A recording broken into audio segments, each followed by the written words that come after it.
Friday and hooray for more chika dito sa Pinoy Big Brother Celebrity Collab Edition Updates. Hello mga kapuso at kapamilya! Ito na ang free weekend treat kong kwento para sa inyo. Kahapon nagharap sa isang matchup ang mga final duos at ang mga duo challengers. Dito nasubok ang katatagan at determinasyon ng bawat isa. Samantala, bago ang paghaharap ng mga duo challengers at mga housemates, isang malalim na usapan ang naganap sa pagitan ni Dustin at Bianca tungkol sa kanilang naging journey sa loob ng bahay ni Kuya. Grabe, we made it this far. Totoo ba to?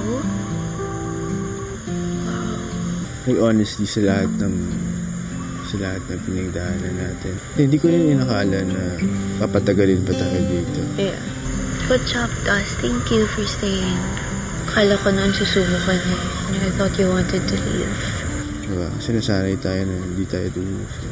Actually, before takot ako na maging magkaduo tayo.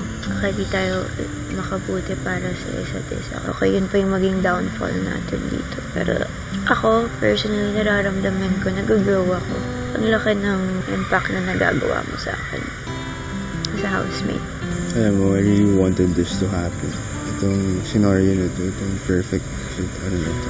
Gusto ko ganito matapos yung journey natin. Sana kung gaano mo ko napalakas as Dustin bilang sa bahay ni Kuya, sana ganoon din kalakas yung buhay natin. Sa papalapit na pagtatapos ng edisyong ito, mas tumitindi ang hamon para sa mga housemates. Ano pa kaya ang mga pagsubok na kanilang haharapin na hatid ng mga duo challengers? Yan at marami pa ang ating dapat abangan. Ako si Gabby Garcia, ang kapuso it girl ni Kuya. See you ulit later dito lang.